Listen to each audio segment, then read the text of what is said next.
അസ്സലാമു അലൈക്കും വറഹ്മത്തുള്ളാഹി വബറകാതുഹു. ഏറ്റവും സന്തോഷകരമായ ഒരു നിമിഷത്തിലാണ് ഒരുമിച്ച് കൂടിയിട്ടുള്ളത്.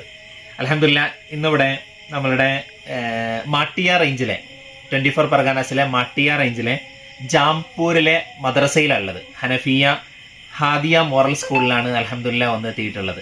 രണ്ട് കാര്യങ്ങൾക്ക് വേണ്ടിയിട്ടാണ് വന്നത്. ഒന്ന്, ഇവിടുത്തെ പാരൻസ് മീറ്റിംഗ് ആയിരുന്നു. പാരൻസ് മീറ്റിംഗ് അസറിന് ശേഷമുള്ള പാരൻസ് മീറ്റിംഗ് പൂർണ്ണമായിട്ടും അൽഹംദുലില്ലാ അറ്റൻഡ് ചെയ്യാൻ പറ്റി. കുറച്ച് കാര്യങ്ങൾ സംസാരിക്കാനും പറ്റി. അതിൻ്റെ കൂടെ നമ്മുടെ ഹാദിയ നാഷണൽ ട്രെയിനർ ഉണ്ട്, ഒലിയുൽ ഇസ്ലാം ഉണ്ട്. അദ്ദേഹത്തിൻ്റെ പൂർണ്ണമായിട്ട് നല്ല രസകരമായ രീതിയിലുള്ള ഒരുപാട് കാര്യങ്ങൾ പറഞ്ഞിട്ടുള്ള ക്ലാസ് കഴിഞ്ഞു. അപ്പോൾ അല്പം നേരം സംസാരിക്കാൻ പറ്റി. അത് കഴിഞ്ഞ് മാനേജ്മെൻറ്റ് മീറ്റിംഗ് ഉണ്ടായിരുന്നു. കൂടെ എല്ലാവരും ഉണ്ട് അൽഹംദുലില്ലാ. മാനേജ്മെൻറ്റ് മീറ്റിംഗ് മഗ്‌രിബ് കഴിഞ്ഞിട്ടായിരുന്നു. മഗ്‌രിബ് കഴിഞ്ഞിട്ടുള്ള മാനേജ്മെൻറ്റ് മീറ്റിംഗ് ഒരുപാട് കാര്യങ്ങൾ ചർച്ച ചെയ്തു. ഇതിൻ്റെ ഞാനിപ്പോൾ ഒരു വീഡിയോ ചെയ്യണമെന്ന് എനിക്ക് തോന്നാനുള്ള ഏറ്റവും പ്രധാനപ്പെട്ട കാരണം, ഒരു 80കൾക്ക് മുമ്പ്, അതായത് ഒരു 50 വർഷങ്ങൾക്ക് മുമ്പ് നമ്മുടെയൊക്കെ നാട്ടിലെ മദ്രസകൾ, അതേപോലെ തന്നെ മക്തബുകൾ, അതേപോലെ തന്നെ ദീനി സംരംഭങ്ങൾ എങ്ങനെയായിരുന്നു, ആ ഒരു സാഹചര്യമാണ് നിലവിൽ ഈ ഗ്രാമത്തിലുള്ളത്. ഏകദേശം ബഷീർ ഹട്ടിൽ നിന്ന് ഞങ്ങൾ വരുമ്പോൾ, ബഷീർ ഹട്ട് എന്ന് പറഞ്ഞിട്ടുണ്ടെങ്കിൽ ഇവിടെ ഒരു പ്രധാനപ്പെട്ട ഒരു കേന്ദ്രമാണ്. ആ നാട്ടിൽ നിന്ന് ഇങ്ങോട്ട് വരുമ്പോൾ സത്യം പറഞ്ഞാൽ ആദ്യമായിട്ടൊരു ജങ്കാർ യാത്ര, ഇവിടെ വന്നിട്ട് ആദ്യമായിട്ടൊരു ജങ്കാർ യാത്ര നടത്തി എന്നുള്ളത് പിന്നെ പറയാ എന്നതിലുപരി അങ്ങോട്ട് ആ നാട്ടിൽ നിന്ന് ഇങ്ങോട്ട് കടക്കാൻ ഒരു പാലമില്ല. ആ പാലില്ലാത്തത് കൊണ്ട് ജങ്കാർ വഴിയാണ് ഞങ്ങൾ വണ്ടി അടക്കം, അതായത് ഞങ്ങൾ ബൈക്കിനാണ് വന്നത്, വണ്ടി അടക്കം ജങ്കാർ വഴിയാണ് ഇങ്ങോട്ട് കടന്നു വന്നിട്ടുള്ളത്. ഇതിൽ ശ്രദ്ധിക്കേണ്ട ഏറ്റവും പ്രധാനപ്പെട്ട കാര്യം, ഈ ഒരു ഗ്രാമത്തിൽ ഏകദേശം ഈ അപ്പുറത്തും ഇപ്പുറത്തുമായിട്ട് 2 മദ്രസകൾ നടക്കുന്നുണ്ട്, 2 മക്തബുകൾ നടക്കുന്നുണ്ട്.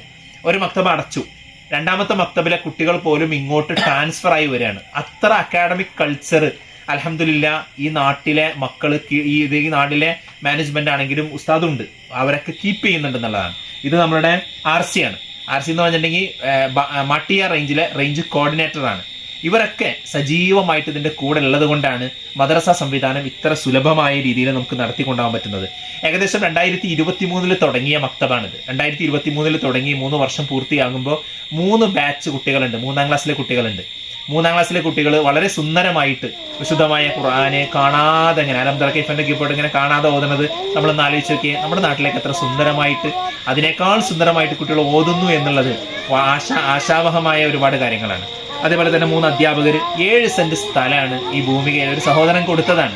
ഇതേപോലെ ആരെങ്കിലുമൊക്കെ ചെയ്തത് തന്നെയാണല്ലോ നമ്മുടെ നാട്ടിലെ ഭൂമികയിൽ. അള്ളാഹു സുബ്ഹാനഹു വ തആല അവർക്ക് അർഹമായ പ്രതിഫലം നൽകി അനുഗ്രഹിക്കട്ടെ. അതുകൊണ്ട് ഏകദേശം 3000-ഓളം മക്തബുകൾ കേരളത്തിന് പുറത്ത്, ഇന്നിപ്പോൾ നേപ്പാളിൽ ഒരു മക്തബ് പുതിയത് തുടങ്ങിയിട്ടുണ്ട്. ഇന്ത്യയും കടന്നു പോവുകയാണ്. അള്ളാഹു സുബ്ഹാനഹു വ തആല പൂർണ്ണാർത്ഥത്തിൽ സ്വീകരിക്കട്ടെ എന്ന് ആത്മാർത്ഥമായിട്ട് ദുആ ചെയ്യാണ്.